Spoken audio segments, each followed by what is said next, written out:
क्या आपने कभी हॉकी खेलते वक्त गेंद को जोर से मारा है या दरवाजा बंद किया है?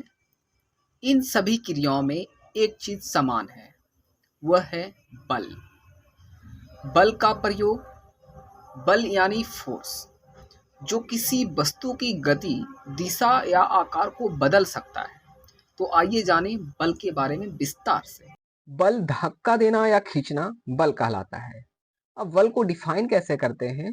जैसे कुछ तालिका में यहाँ पे स्थिति का वर्णन किया गया है कार्य को व्यक्त करते समय। जैसे दरवाजे को खोलना या बंद करना, तो हम क्या करते हैं उसमें हम उसको धक्का देते हैं या खींचते हैं। उसमें भी क्या लगाया जाता है? बल लगाया जाता है। दूसरा है ईंट को सजाना। जब हम ईंट को सजाएंगे तो उसे उठाना पड़ता है, जिसमें भी बल लगता है।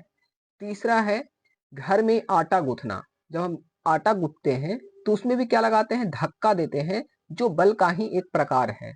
और चौथा है रस्सा कस्सी का खेल, जो क्या करते हैं? हम खींचते हैं, यानी खींचना भी एक क्या है? बल है। तो इस प्रकार हम कह सकते हैं कि किसी वस्तु को गति में लाने के लिए या गतिशील वस्तु को विराम में लाने के लिए या किसी वस्तु की गति की दिशा परिवर्तन करने हेतु उसे धक्का देना या खींचना पड़ता है। तो आप समझ चुके होंगे कि बल किसे कहते हैं। जब किसी भी वस्तु को आप गति में या गति में कोई वस्तु है तो उसको रोकने के लिए हम बल का प्रयोग करते हैं। उस प्रकार से हम धक्का देते हैं या खींचते हैं। तो ये क्या है? एक बल का प्रकार है।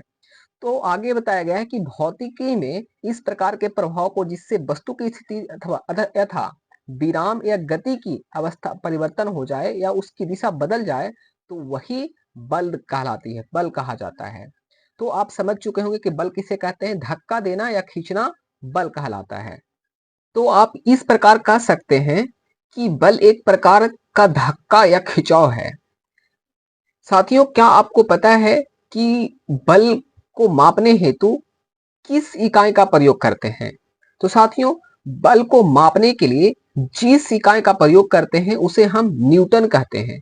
बल के मापने की इकाई को हम न्यूटन कहते हैं, न्यूटन कहा जाता है। जैसे यहाँ पे कुछ तस्वीरें दी गई हैं जो आप देख सकते हैं।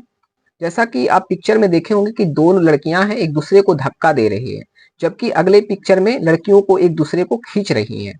आप पिक्चर में देख सकते हैं यहाँ पे एक दूसरे को क्या कर रही हैं? ये लड़कियां एक दूसरे को धक्का दे रही हैं, वही दो लड़कियां यहाँ पे एक दूसरे को खींच रही हैं। तो ये है।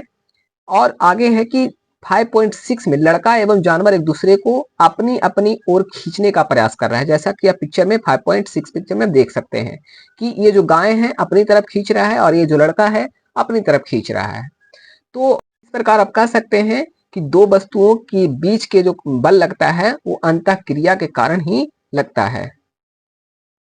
तो साथियों, आप यहाँ पे ये पिक्चर को देख सकते हैं कि यहाँ पे रस्सा कस्सी करते हुए बच्चे देख रहे हैं। रस्सा कस्सी में ये होता है कि एक दूसरे की तरफ से बल लगाया जाता है और जिस तरफ ज्यादा बल लगा होता है उस तरफ वो लोग झुक जाते हैं। साथियों, बल एक दूसरे से बड़ा या छोटा हो सकता है। बल की प्रबलता इसके परिणाम से मापी जाती है। बल का उल्लेख करते समय हमें उनकी दिशा का भी उल्लेख करना आवश्यक होता है। जिस राशियां में परिणाम एवं दिशा दोनों होते हैं वैसे राशियों को सदिश राशियां कहा जाता है। साथियों, यदि लगाए गए बल का परिणाम या दिशा बदलता है तो बल का प्रभाव भी बदल जाता है। इसका अर्थ हुआ कि स्थिर वस्तु पर जब बल लगाया जाए, कोई वस्तु रुका हुआ है उस पर अगर कोई बल लगाता है तो वह वस्तु क्या हो जाता है? गतिशील हो जाता है। और गतिशील वस्तु पर बल लगाने से उसका गति और बढ़ सकता है तथा बल विपरीत दिशा में लगाया गया हो तो परिणाम स्वरूप वस्तु की गति मंद हो जाती है। मान लिया जाए कि गेंद है, उसको अगर आप रोकेंगे तो वो क्या हो जाएगा? धीरे हो जाएगा। या फिर गाड़ी है वो धीरे धीरे चल रही है, उसको आप रोकेंगे तो वो क्या हो जाएगी? धीरे हो जाएगी। तो ये होता है बल के कारण, या कह सकते हैं बल की स्थिति के कारण ये सभी क्रियाएं होती है। अब है बल का प्रभाव। बल लगाकर किसी वस्तु की आकृति बदली जा सकती है। जैसा कि आप पिक्चर में हवा भरा हुआ बैलून को देख सकते हैं। दूसरा है बल का प्रयोग किसी वस्तु को विराम की स्थिति से गतिशील अवस्था में लाया जा सकता है। तीसरा है बल का प्रयोग गतिशील वस्तु की दिशा बदलने के लिए किया जाता है। चौथा है बल का प्रयोग कर गतिशील वस्तु को गति यानी बढ़ाया जा सकता है या घटाया जा सकता है या शून्य किया जा सकता है। जैसे यहाँ पे क्रिकेट खेलते हुए बच्चों को आप देख सकते हैं, यहाँ पे अनेक प्रकार के बल के द्वारा क्रियाएं होती है। जैसे बॉल को फेंका जाता है उसमें भी बल लगता है, अगर बैट से अगर गेंद को मारा जाता है तब भी उसमें बल लगता है। जैसे बैट से हम गेंद को मारते हैं तो उसे हम रोकते हैं, यानी आया हुआ बॉल को हम गति में आया हुआ बॉल को रोकते हैं, वहीं हम बॉल को फेंकते हैं तो उसमें गति होती है। तो इस प्रकार से इसमें क्रिकेट खेलते हुए बच्चे में आप बल के बारे में समझ सकते हैं। अब समझेंगे बल के प्रकार। बल मुख्य रूप से दो भागों में विभाजित किया जाता है, पहला संपर्क बल और दूसरा असंपर्क बल। संपर्क बल के दो प्रकार होते हैं। पहला पेशीय बल। पेशीय बल वैसा बल होता है जिसमें पेशीय बल मांसपेशियों के क्रिया स्वरूप लगने वाला बल है। यह हमारे शरीर के पेशीय बल के कारण हमारे शरीर के अंदर विभिन्न क्रियाकलाप से हो पाता है।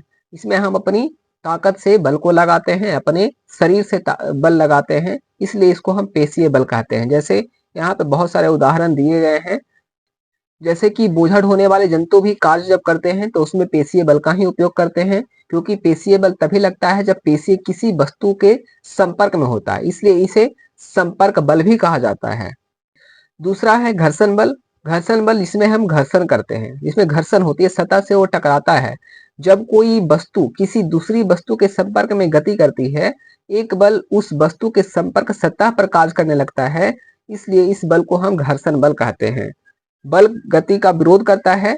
आप घर्षण बल के बारे में और अगले अध्याय में पढ़ेंगे, ऐसा बताया गया है। तो घर्षण बल वही होता है जिसमें घर्षित होता है, जैसे गेंद है, अलमारी है, साइकिल है, जो ये सब चलाते हैं, यह सब किसकी वजह से होता है? घर्षण के कारण ही एक जगह से दूसरी जगह चल पाता है। अगर साइकिल आप चलाते हैं तो उसमें घर्षण के कारण ही वो साइकिल चल पा रहा है। संदूक, गेंद, यह सब घर्षण के कारण ही वो आगे बढ़ पाता है। अब है असंपर्क बल। असंपर्क बल मुख्यतः दो प्रकार के होते हैं, पहला गुरुत्वाकर्षण बल और दूसरा चुंबकीय बल। गुरुत्वाकर्षण बल जैसा कि यहाँ पे बताया गया है कि नल को खोलिए और जल नली के मुंह से पृथ्वी की ओर गिरती है। इसका मतलब है कि अगर जल नीचे की ओर अगर गिर रही है तो वो अपना बल यानी गुरुत्वाकर्षण बल के कारण ही वो जो जल है नीचे यानी धरती पे वो गिर रहा है। नल जैसे ही खोलते हैं तो वो गुरुत्वाकर्षण बल के कारण जो जल है नीचे की ओर आता है। समझते हैं दूसरा चुंबकीय बल। चुंबकीय बल वैसे बल जब दो वस्तुओं के बीच बिना संपर्क किए लगते हैं तब हम उसको कहते हैं चुंबकीय बल, यानी बिना संपर्क के ही वो बल क्या होता है? एक दूसरे की ओर आते हैं, इसलिए हम उसको चुंबकीय बल कहते हैं। इसके बारे में हम आगे और पढ़ेंगे, विशेष रूप से पढ़ेंगे। तो साथियों, आज आपने जाना कि बल क्या होता है, इसके प्रकार कितने होते हैं और यह वस्तुओं की गति, दिशा और आकार को कैसे बदलता है। ऐसे ही आसान और मजेदार वीडियो देखने के लिए हमारे चैनल को सब्सक्राइब कीजिए।